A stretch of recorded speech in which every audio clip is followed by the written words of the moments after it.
separated from the common or the ordinary. So that separation entails separation from alien peoples and practices that are inconsistent with the worship of God. So for this reason, intermarriage with the Canaanites is prohibited in Deuteronomy. And in fact, they are to be utterly destroyed. All alien practices are to be removed from the covenant community. Now, given that there were probably no Canaanites at the time of Deuteronomy's composition, according to some scholars, these texts may be understood as a kind of internal polemic against those elements of Israelite society whose practices didn't conform to Deuteronomy's Yahweh-only policy or Yahweh-only ideals. This is an idea we'll come back to in a minute. I just want to throw it out here. Separation entails also separation to God's service. That means, of course, the observance of His laws, especially the laws of purity, the rejection of pagan practices, and so on. So the privilege of having been chosen or singled out, of being a holy people to God, entails obligations and responsibility. At the same time, it's interesting that Deuteronomy seems to be aware of some of the dangers in this idea. The danger of a superiority, sort of a superiority complex, a moral danger involved in the notion of election. So Deuteronomy warns repeatedly, it is by no special virtue or merit that Israel was the one chosen. And Moses admonishes the Israelites not to suppose that their inheritance of the land of Canaan is due to their own powers or on account of any righteousness or virtue that they possess. In fact, he says, far from it. Israel was chosen by Yahweh as in an act of spontaneous love. It does not imply her perfection. An act of spontaneous love for the patriarchs. And the election was entirely God's initiative and is no cause for Israel to boast. So in Deuteronomy chapter 7, verses 6 to 8 read, "For you are a people consecrated, made holy, to the Lord your God. Of all the peoples on earth, the Lord your God chose you to be His treasured people. It's not because you are the most numerous of peoples that the Lord set His heart on you and chose you. Indeed, you are the smallest of peoples. But it was because the Lord favored you and kept the oath He made to your fathers, that the Lord freed you with a mighty hand and rescued you from the house of bondage, from the power of Pharaoh, king of Egypt." So don't be tempted, Moses later warns the Israelites, don't be tempted to say to yourselves, this is in Deuteronomy 8:17, "My own power and the might of my own hand have won this wealth for me." Or again to say in Deuteronomy 9, verse 4, "The Lord has enabled us to possess this land because of our virtues." On the contrary, he emphasizes it's only because the wickedness of the Canaanites is so great that the Lord has to drive them from His land, and now He's giving you a chance. But it's conditional for you, just as it was for them. Don't fail Him, or He will drive you out, just as He drove out the Canaanites. That's a theme in Deuteronomy. We're going to see in a moment how important that is, or in a few lectures, how important that idea is for the Deuteronomistic historian in general. But we'll get there. Another theme in the book of Deuteronomy is the theme of providential concern. And that appears in Deuteronomy 8. God's providential love and care for Israel is expressed through various metaphors in the Bible. And the prophet Hosea, who seems to have very strong connections with the book of Deuteronomy, the prophet Hosea will develop further this image of parent and child that occurs in Deuteronomy 8. So in a way, the language we were just referring to was really the language of husband and wife. You know, someone who simply loves someone, not because they're perfect, but that's their choice. They favor them, they love the person, and they make a bond with them. It doesn't imply anything about other peoples. It's simply that's the person who's been the focus. So we have a lot of sort of love and marriage imagery, husband and wife imagery used for God and Israel, but we also have this parent and child imagery that appears. In Deuteronomy 32, verse 10, the image is that of an eagle that bears its young on its wings. He found him in a desert region, in an empty, howling waste. He engirded him, watched over him, guarded him as the pupil of his eye. Like an eagle who rouses his nestlings, gliding down to his young, so did he spread his wings and take him, bear him along on his pinions. The Lord alone did guide him. It almost seems to play on the idea that when teaching its young to fly, the eagle will push them out of the nest, swoop under them, bear them up for a while, over and over until they get the idea. So God is repeatedly testing and correcting the Israelites until they're ready for the promised land. So Deuteronomy's content, which are these farewell speeches and the death and the burial of Moses, are a fitting capstone to the Pentateuchal narrative. But at the same time, Deuteronomy really doesn't bring closure to this narrative, because at the end of Deuteronomy, the promises still are not fulfilled. The people are still outside the land. Some have suggested that this is quite purposeful. It points to an exilic date for the work's final composition. That is to say, when it was finally redacted, the redactors were in exile, writing for a people living in exile. And the Deuteronomist wants to make it clear that it's fidelity to the Torah rather than residence in the land that is critically important. But in any event, Deuteronomy is not simply the concluding book of the Pentateuch or the story that began in Genesis. It's also the first part of a much larger, longer literary work, as I mentioned last time, a work that runs from Deuteronomy through to the end of 2 Kings. And we're going to consider today the program and the work of this so-called Deuteronomistic school. But before we do that, I wanted to just make a few concluding remarks about source theory and the Pentateuch. We've talked about the documentary hypothesis. We've talked about the different sources that scholars believe they've been able to identify as comprising the 5 books of the Pentateuch. And one of the things I mentioned a couple of times are some of the debates that occur on the question of dating. There's a great deal of ideological baggage that's involved in the dating of the sources. One of the issues that I think is a real problem is the fact that the priestly source, P, is so often misjudged and maligned. I hope that the little bit of time that we spent on the priestly materials gave you some appreciation of its transformation of older Israelite rituals and traditions into symbolic practices that would communicate basic convictions about morality, convictions about holiness. I hope it gave you a sense of its communal ethic as opposed to an individual morality, the idea that the actions of every individual have an impact on society as a whole. But the anti-priest, anti-cult sentiment of European Protestantism is apparent in the history of biblical scholarship in the last few centuries. And it's apparent in that scholarship's negative assessment of the priestly source of the Bible. So for Wellhausen, the priestly source, which emphasizes cult and ritual, logically, it had to represent a late degenerate stage in the evolution of Israelite religion, because priestly, ritualistic, cultic practices, these are degenerations. These are movements away from true spirit-filled religion in his view. So, according to Wellhausen, the early period of ancient Israel must have been characterized by a free, more natural form of religion, intimate relationship with God, unencumbered or unsullied by the legalistic, cultic obsessions of priests and cult. He argued that in 586, with the destruction of Jerusalem and the people were taken into exile in Babylon, that was when, in Babylon, the priests were able to assume control, and they were able to play on the exiles' overwhelming feelings of guilt and failure.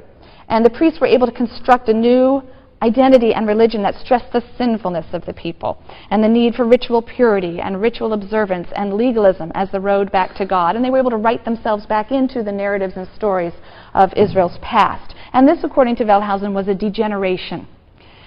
Well, this reconstruction of the evolution of Israelite history, Israelite religion, is really driven more by theological prejudice than it is by historical evidence. And it stems from an obvious projection of the Protestant-Catholic tension onto Israelite history.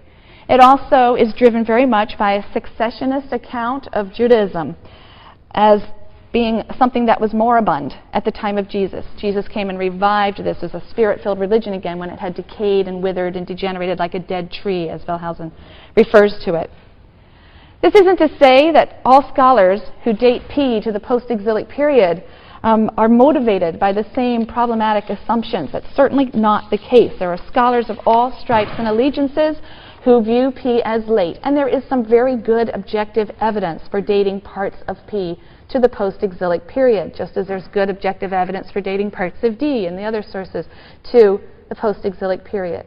So when it comes to dating the sources, certainly I would say all scholars agree that the priestly materials reach their final form in the exile or post-exilic period. So that's the 6th century, right? You're going to find out we're going to return from exile in the 530s, okay? So when we talk about the post-exilic period, we're talking about the period after the return. So the period of the exile is the 6th century, the bulk of the middle of the 6th century. So it certainly reached its final form in that period, as did Deuteronomy, and the Pentateuch probably generally. Nevertheless, there are many data that suggest that the priestly sources retain very early strata just as D contains pre-exilic or early material.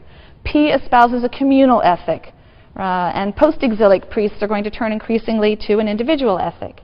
Many sections of P do not seem to assume a central sanctuary. You'll remember that the idea of the central sanctuary really took hold in 622 with Josiah and Josiah's reform.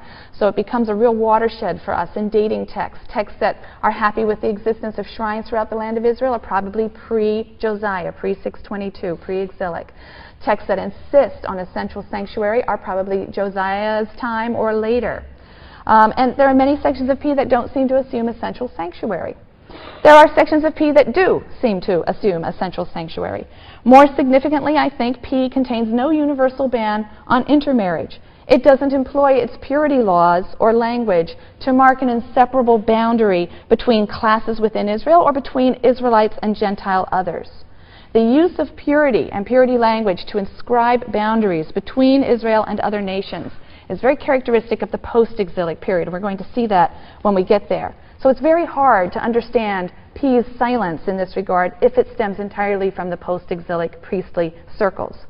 So I think that instead of charting an evolution or a degeneration, as I have over on the side of the board, an evolution or a degeneration from J.E., the pure spirit-filled religion, to D, the humanitarian ethical religion, to P, cultic obsessiveness and guilt-ridden legalism, as is done or implied in some classical source theory, some, not all, it may be better to see these three as really representing three distinct and roughly contemporaneous strands of ancient Israelite tradition and experience told from their own perspectives. These materials were transmitted and developed by different circles within Israelite society over centuries, and they crystallized at different times. J.E. has fragments that are quite old, but it probably reached its final form before the centralization of the sanctuary. It's still comfortable with the existence of many sacred places throughout the land, so probably before 622. Deuteronomy contains northern traditions from before the fall of Israel, which was in 722, but it was clearly finalized in the exile. There are many passages that make it clear that it's written from an exilic perspective. And the priestly source likewise contains many, many older traditions, but reached its full and final form in the exilic or post-exilic period. So each of these complex, multi-layered sources, each one of them you can find different layers, each one possesses its own emphases, its own agenda, its own perspectives. Sometimes they complement one another, sometimes they challenge and contradict one another, but they are not best seen as linear, as telling a neat linear story about Israelite religion flowering and fading. Their diversity has not been flattened or homogenized by the final editor of the text. It's been preserved in a manner that stimulates reflection and debate. So with those concluding remarks, we're going to move on now to the second major section of the Bible. We've been discussing the Torah or Pentateuch, and now we're moving on to the section of the Bible that's referred to as the prophets. This section of the Bible is divided into two parts. We refer to as the former prophets and then the latter prophets. The former prophets will concern us for the next few lectures. And the former prophets include the books of Joshua, Judges, 1st and 2nd Samuel, 1st and 2nd Kings. They read as a historical narrative. This material is a theologically oriented account of Israel's history, from the conquest of Canaan, or what's represented as the conquest of Canaan, to the destruction of the state by the Babylonians in 587-586 BCE. This material is therefore crucial background to reading the latter prophets. Now, the latter prophets is a collection of books, each of which bears the name of the individual whose prophecies it purports to contain. These prophets delivered their oracles at critical junctures in Israel's history, in the nation's history. So their words are only going to make sense to us if we first understand the particular historical crises that they are addressing. And that the historical narrative that runs from Joshua through 2 Kings provides that information. It tells us of the critical junctures in the nation's history, and that will help us then slot the different prophets in.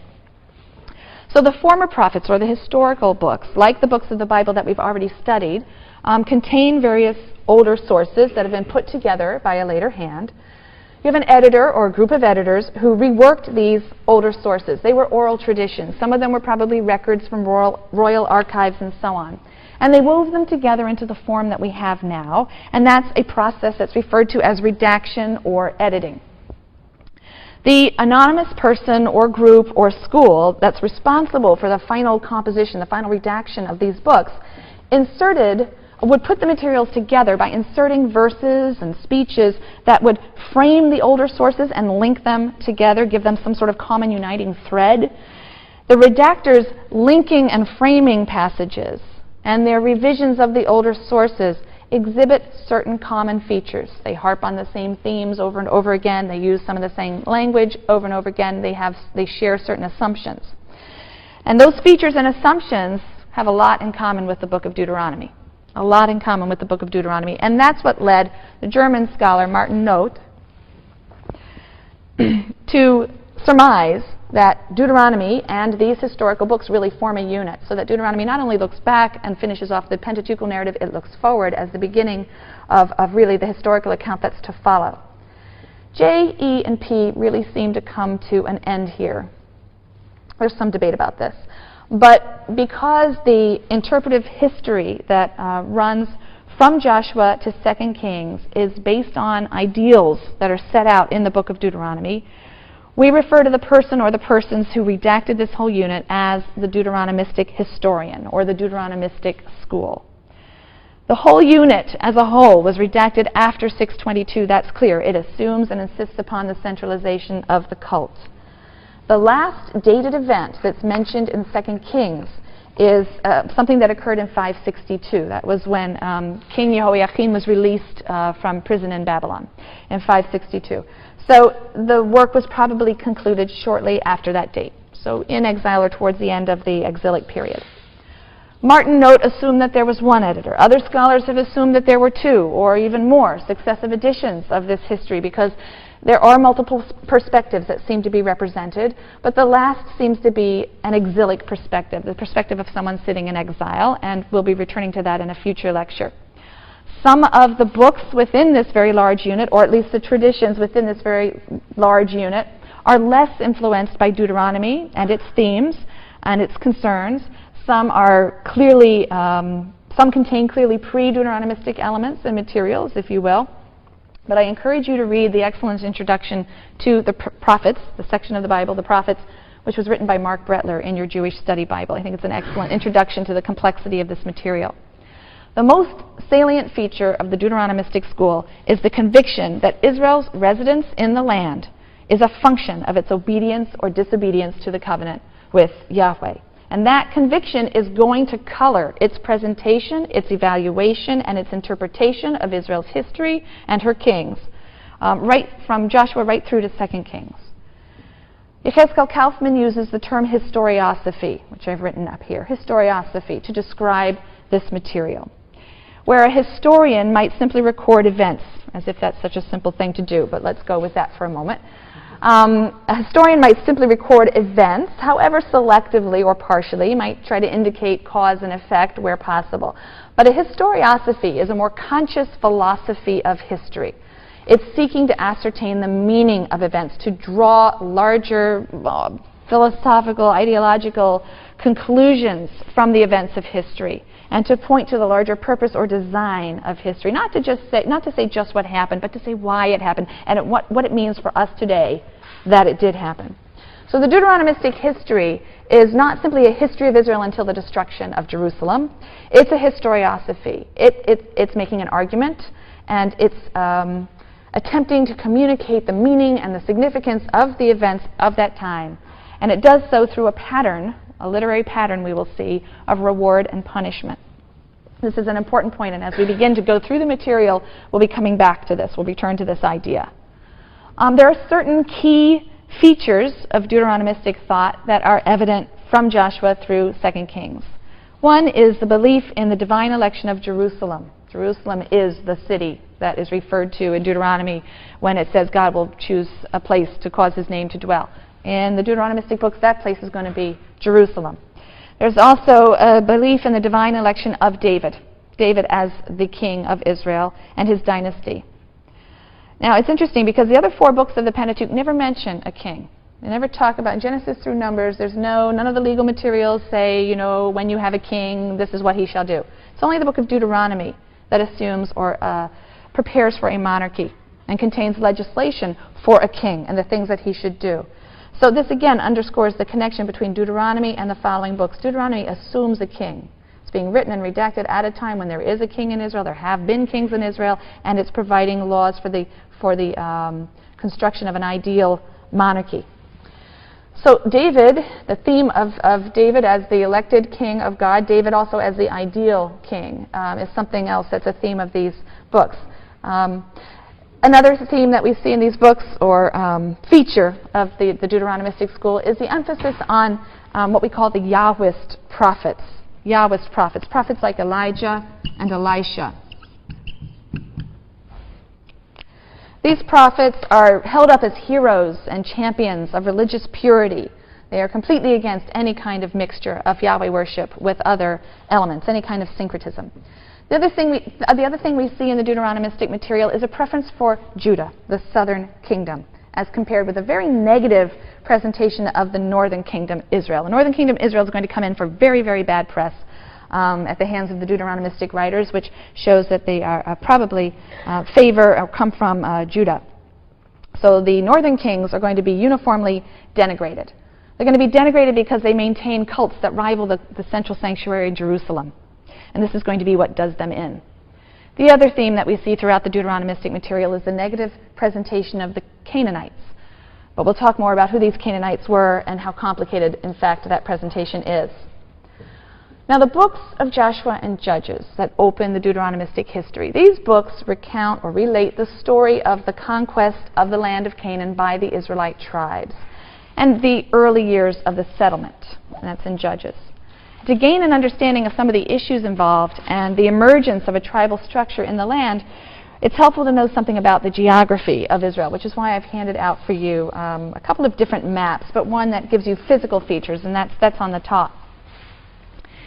It has often been pointed out that in the past 4,000 years, more wars have been fought for the possession of the tiny strip of land known as Canaan or the land of Israel or Palestine than have been fought for almost any other area in the world.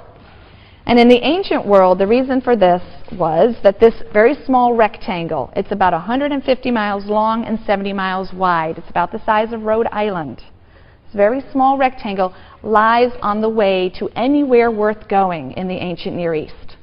You've got Egypt over here, you've got Asia Minor up here, and you've got Mesopotamia over here. Not a tremendous amount of inherent value in this strip of land, but it's important for where you could go by traveling through it. So you have three main trade routes that cross the country. And they were used by trading caravans that would carry gold and grain and spices and textiles and other goods between Egypt and the rest of the Fertile Crescent up into Asia Minor. So control of these international highways brought a great deal of wealth to the area, but the central location was a double-edged sword. Because in times of peace, it would bring prosperity, but of course, in times of war, the land was perpetually invaded as armies would crisscross the land, going off to do battle with the great powers. So on their way to conquests in Egypt or Asia Minor or Mesopotamia, armies would tramp through the land. And that explains the succession of rulers that have held the region.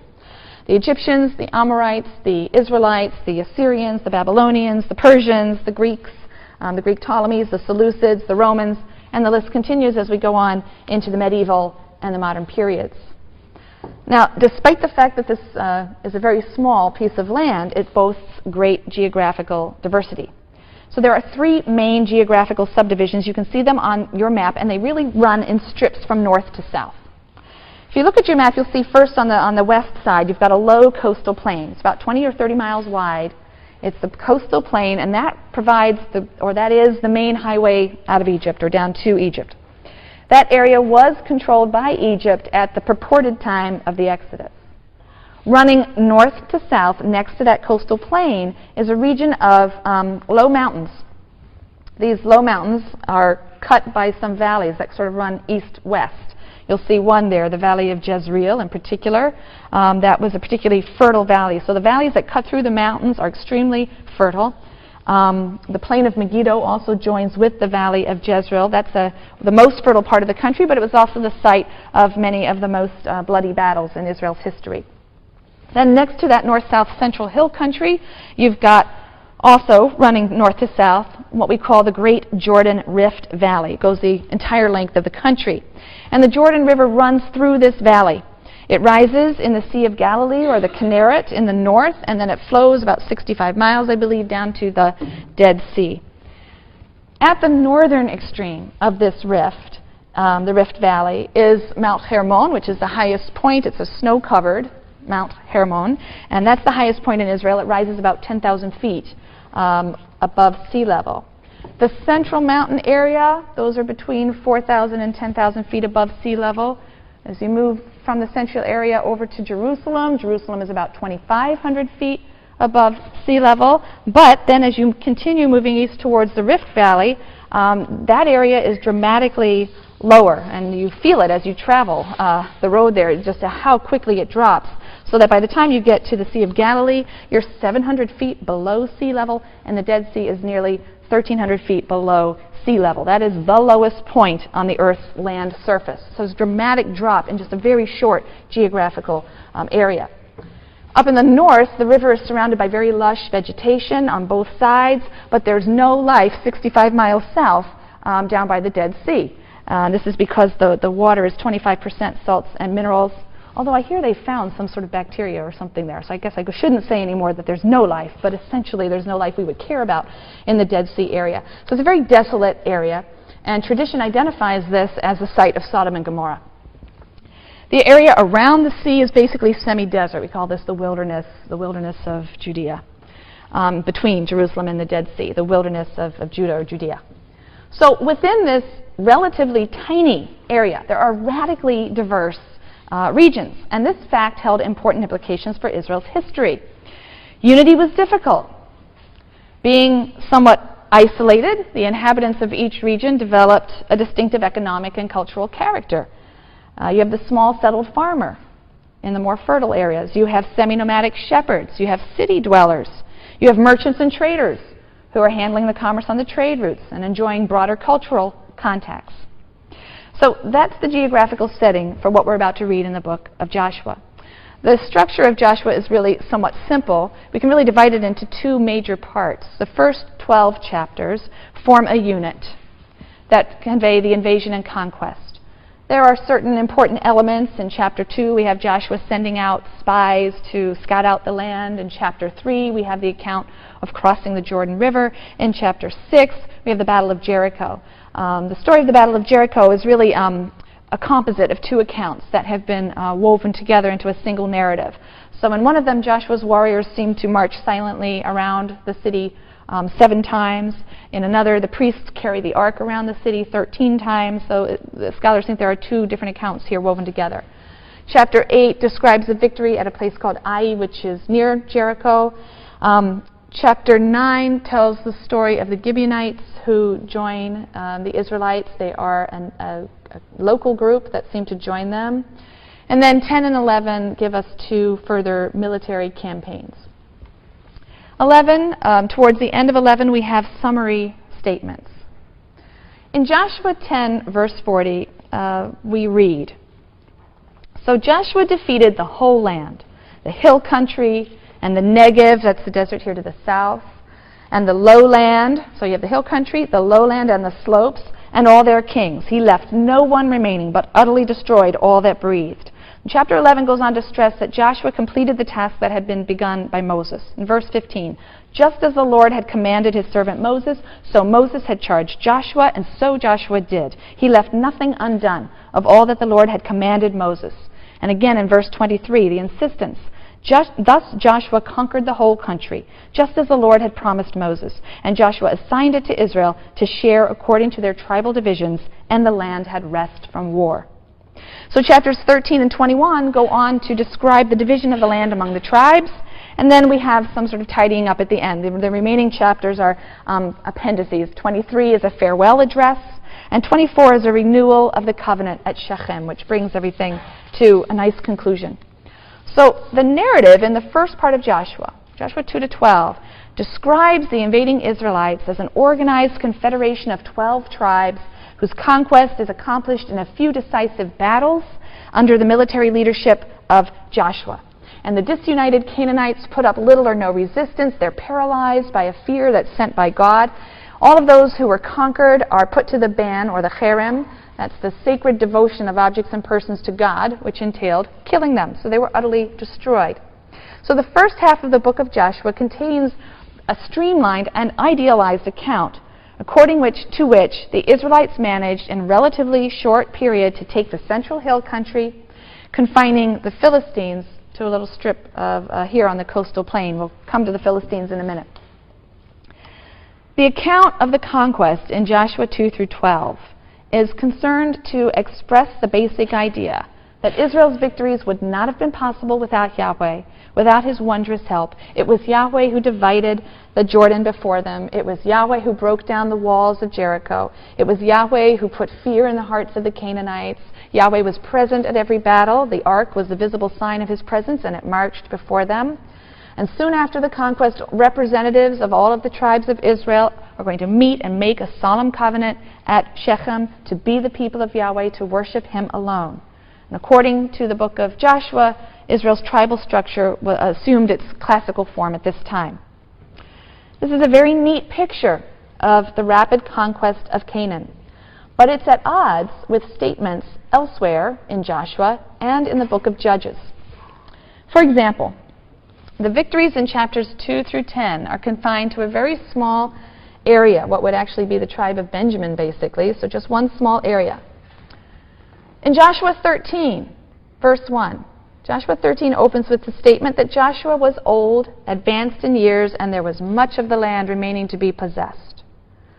In Joshua 10, which is in the first part of Joshua, right? So Joshua 10, verses 36 to 39 report the conquest of several cities in the south, including Hebron and Debir. But in Judges, we read that they hadn't been captured. They were captured later, after Joshua's death. Joshua 12, verse 10 reports the defeat of the king of Jerusalem. In Judges 1, verse 8 and 21, we read that the people of Judah did this, conquered the king of Jerusalem, and that despite that victory, they failed to actually drive out the inhabitants, the Jebusites, who lived there. And it's not until King David, 200 years later, that, in fact, we will read about the capture of Jerusalem.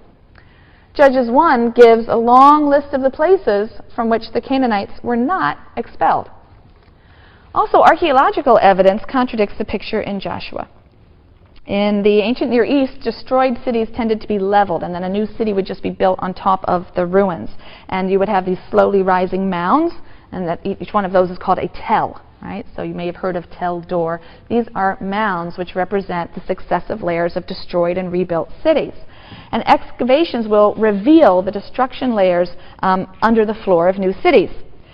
So following the biblical account, we would expect evidence of a 13th century destruction of Canaanite cities.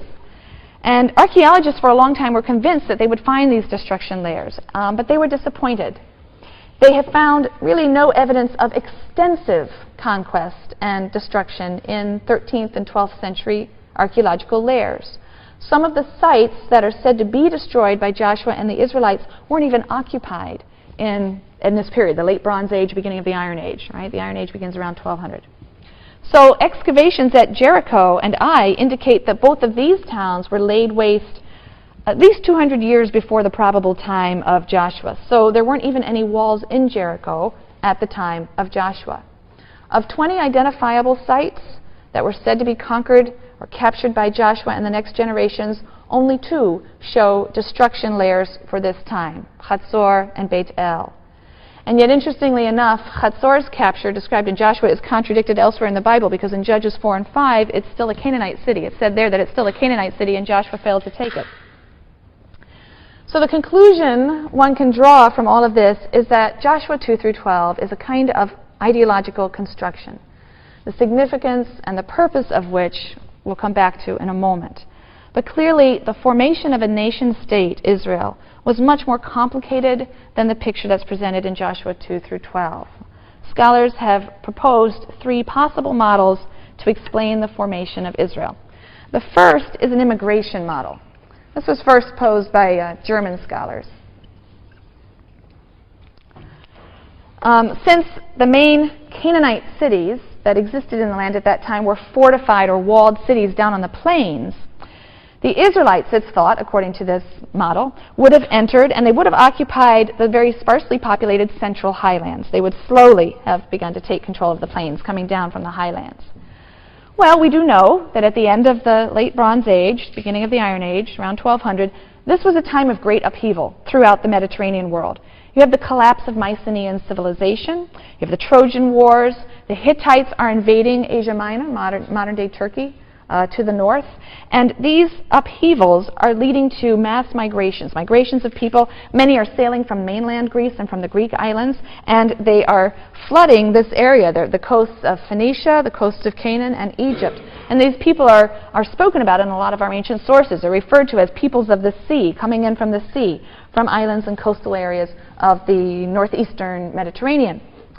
One of these peoples of the sea, one of these groups inhabited an area here. One of these groups, Parasta or Palasta. This is the word Palestine comes from this. Parasta, Palasta, or Philistines. It's all the same root. And so a group of these sea peoples comes in and occupies this area. They will be the Philistines, the area that is now the Gaza Strip. And they found the 5 Philistine cities that you'll hear about increasingly in the book of Judges: Gaza, Ashkelon, Gat, Ashdod, and Ekron. The idea of the immigration model is that Hebrew settlement would have probably occurred at about the same time, in the latter part of the 13th century. The Hebrews could take advantage of all of these upheavals and the weakened hold of Egypt, right? Remember, Egypt had control of this area, but their grasp is weakening with the flood of people coming in from the sea and other migrations. Their hold is weakening, and the Israelites would have, or the Hebrews would have been able to take advantage of that and enter in and occupy areas in the central highlands. The problem with the immigration model, again, is the archaeological record. Archaeologists have indeed found several sites in the central hill country, which is pretty exciting, and they're clearly newly established in the 13th, 12th, 11th centuries. So clearly something new was happening in the central highlands at this time. They extend throughout the land, but mostly the central highlands. And these are thought to be Israelite, especially because they appear in places that the Bible identifies as strongholds of Israel. So remember also, you have the Merneptah stele of 1204, in which the Egyptian pharaoh boasts that he managed to wipe out Israel. It's obviously a hyperbolic boast, but the point is, it shows that there was an identifiable entity, Israel, in Canaan by 1204. These new 13th century settlements, however, are in their material culture, that is to say their pots and their jars and their houses, entirely Canaanite. The inhabitants seem to have been peasant farmers like other Canaanites. One interesting difference is the absence of any pig bones, which is kind of interesting. But in any event, this suggests that these settlements were established peacefully, not by a group coming in and conquering. Maybe they emerged from within rather than being established by peoples immigrating from without. So there are 2 other models then, models different from the immigration model, 2 other models for understanding the formation of Israel that build on this archaeological evidence. The second model is what we call the revolt model. The revolt model proposes that Israel began really as a social revolution within Canaan. We do have a set of letters. These are letters that date from the 14th century BCE. They were written by people in Canaan to the Pharaoh in Egypt. Remember, the Pharaoh still has control over Canaan at this time. And in these letters are lots of complaints about groups that are causing turmoil and upset in Canaan. They're challenging Egypt's rule. And these people are called Habiru or Abiru. They weren't an ethnic group so much as a marginal social group of people in revolt, if you will. Some have suggested that Israelites escaping from Egypt may have joined with these disaffected Canaanites in revolt, known as Abiru, these troublemakers, to establish their own settlements and to worship a liberator god, Yahweh, rather than follow the rule of Pharaoh. A final model, then, is a model of gradual emergence, which simply holds that Israelites were basically Canaanites who had developed a separate identity and settled increasingly in the Central Highlands. They withdrew and settled in this area. The theory doesn't try to explain why they separated. We don't know. Perhaps it was disaffection. Perhaps they were pushed out by the invading sea peoples. And maybe it was something else. But they withdrew for some reason. And how and why they took up the worship of Yahweh or the cult of Yahweh isn't really clear, but it seems to have been what marked them as distinct from other Canaanites.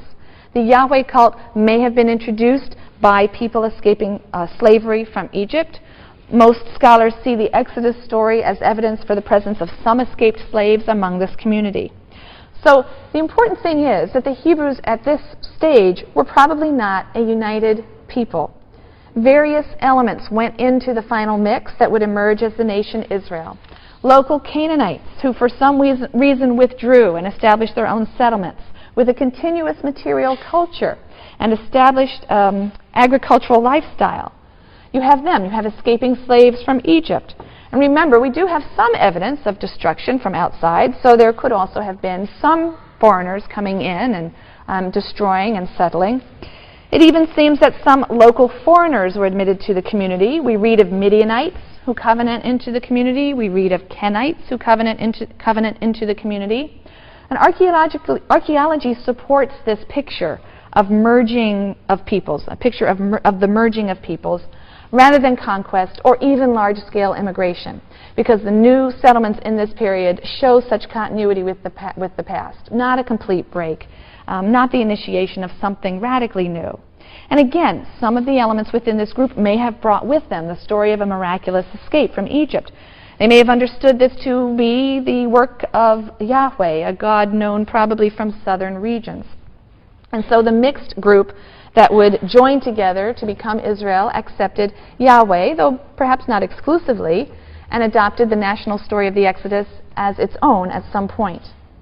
The Hebrew tribes themselves were likely still in the process of formation, but the tribal structure of Israelite society that would develop would be strengthened by the natural division of the land into these separate geographical areas. That only reinforced the tribalization of society.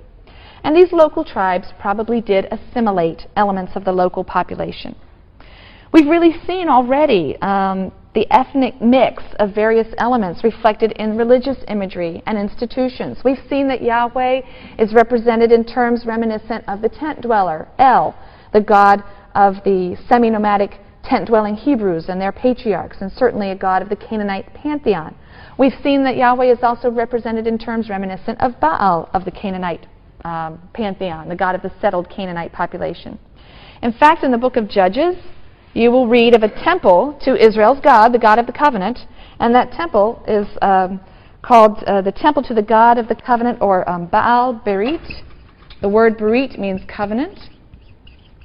It's referred to as Baal Berit, it's referred to as El Berit, or Baal El Berit. And this is in reference to Yahweh. These terms are all used to describe the God of the covenant. So, in short, we really may hypothesize a union of cultural, religious, and ethnic elements. Local Canaanite agriculturalists, semi-nomadic Hebrews, perhaps, of the Exodus, escaped slaves, perhaps Hapiru, Apiru, a disaffected or group that's in revolt. All of these would come together to produce what would be a new political and religious reality called Israel. If so, why does the book of Joshua provide such a different account? One of outside conquest by means of a war led by the hosts of the Lord. Because in this account, military skill is much less important than ritual preparation and purity. Right? The Israelites march around Jericho for 6 days with 7 priests carrying 7 horns and the Ark of the Covenant. And then with a blast and a shout, the walls tumble. The conquest is represented as a miraculous victory by God. That's emphasized in Joshua 24:12. It was God, not the sword or the bow, that drove out the enemy. And why the claim of the utter destruction of the Canaanites when evidence points to close Canaanite origins? This practice, which I mentioned before, is known as cherem, or the ban, is not unique to Israel. I know some of you have studied it in sections. You looked at the inscription of King Mesha of Moab. There's a very important, famous inscription from the 9th century BCE, written by King Mesha of Moab. Moab is to the southeast. No, I'm bad with directions. Southwest. Yeah, that's east. Yeah, so kind of to the east, southeast of the Dead Sea. So King Mesha of Moab And in the inscription he writes, he boasts, "And the god Chemosh said to me, 'Go, take Nebo from Israel.' So I went by night and fought against it from the break of dawn until noon, taking it and slaying all 7,000 men, boys, women, and girls, and maidservants, for I had devoted them to destruction for the god Ashtar Chemosh," referring to Cherem. It's likely that such claims are hyperbolic in Moab, and it's likely they were hyperbolic in Israel. But that doesn't lessen the shock value for a modern reader, even though war in our time is no less savage and no less brutal. But the important question here is why a biblical writer or editor would want to insist that the Canaanites were to be completely destroyed. I think assertions of national identity and independence are often predicated on differentiation from others. If the Israelites were in fact basically Canaanites who had withdrawn from the larger collective, who insisted on the overlordship of Yahweh, then Canaanites who did not join them in this were a special threat to the new Yahwism. This same dynamic of intense sibling rivalry appears again in the first few centuries of the Common Era, when some Jews separated from others and in differentiating themselves and creating their own identity as Christians, felt it necessary to engage in devastatingly vituperative and violent rhetoric against their fellow Jews. The interesting thing, however, is that we mustn't ignore another voice that's in the biblical text, and it's a voice that adds a level of complexity to this picture. Because alongside the idealized portrayal of the Israelite conquest in the first half of the book of Joshua, alongside the call for the destruction of all Canaanites, we find interesting tales of alliances and incorporation of various Canaanite groups. Indeed, who is one of the heroines of the Battle of Jericho, if not a Canaanite woman, a prostitute no less, named Rachav? She declares her faith in Yahweh and she delivers the city into Joshua's hands. The biblical writer saw fit to preserve and include this account of a heroic Canaanite prostitute. Another Canaanite group, the Gibeonites, tricked the Israelites into making a covenant with them, and it's a covenant the Israelites then feel bound to observe. Michael Coogan has described such stories as etiological tales. They are attempts to explain the fact that there are lots of Canaanite groups included in Israel, and we need to understand and explain that reality as much as we are conveying an ideological account in which all Canaanites are obliterated or destroyed. At the very least, these stories raise questions about the biblical portrayal of invasion and conquest, and at most, they illustrate the biblical writer's taste for literary subversion yet again, something we'll see over and over. The imperative of preserving a distinct identity is based on giving up the worship of other gods or older gods and observing all that is written in the law of Moses is reiterated in Joshua's farewell address in Joshua 23 and in the covenant renewal ceremony in 24. And the central idea is that there is one proper response to God's mighty acts on behalf of Israel. And that is resolute observance of the book of the Torah of Moses without intermingling with the peoples that remain. So in Joshua 23, verses 7 and 8, "Do not utter the names of their gods or swear by them. Do not serve them or bow down to them, but hold fast to the Lord your God as you have done this day." And verses 11 to 13, "For your own sakes, therefore, be most mindful to love the Lord your God. For should you turn away and attach yourselves to the remnant of these nations, to those that are left among you, and intermarry with them, you joining them and they joining you, know for certain that the Lord your God will not continue to drive these nations out before you. They shall become a snare and a trap for you, a scourge to your sides and thorns in your eyes, until you perish from this good land that the Lord your God has given you." In 24, the Israelites are assembled at Shechem to renew the covenant, and Joshua recounts God's mighty deeds on behalf of Israel and exhorts them to choose whom they will serve: Yahweh, who's done all of this for them so undeservedly, or the gods of those whose lands they are settling in. And the people are warned of God's jealousy. He demands exclusive loyalty. He will not tolerate any deviation in service of alien gods. The ban on intermarriage here is quite specific. It's directed against Canaanites only, not all non-Israelites, for a very specific reason: religious purity. Marriage with Canaanites, the people closest to you, specifically, will lead to the worship of that spouse's God, and Israel is to show undivided loyalty to God, or God will take the gift of the land from her as he did the Canaanites.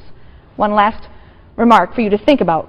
Consider the position of the Israelites in the 6th century, the time of the final editing of the Deuteronomistic history. The Israelites are sitting in exile in Babylon. They're trying to make sense of the tragedy that has befallen them, the loss of their land.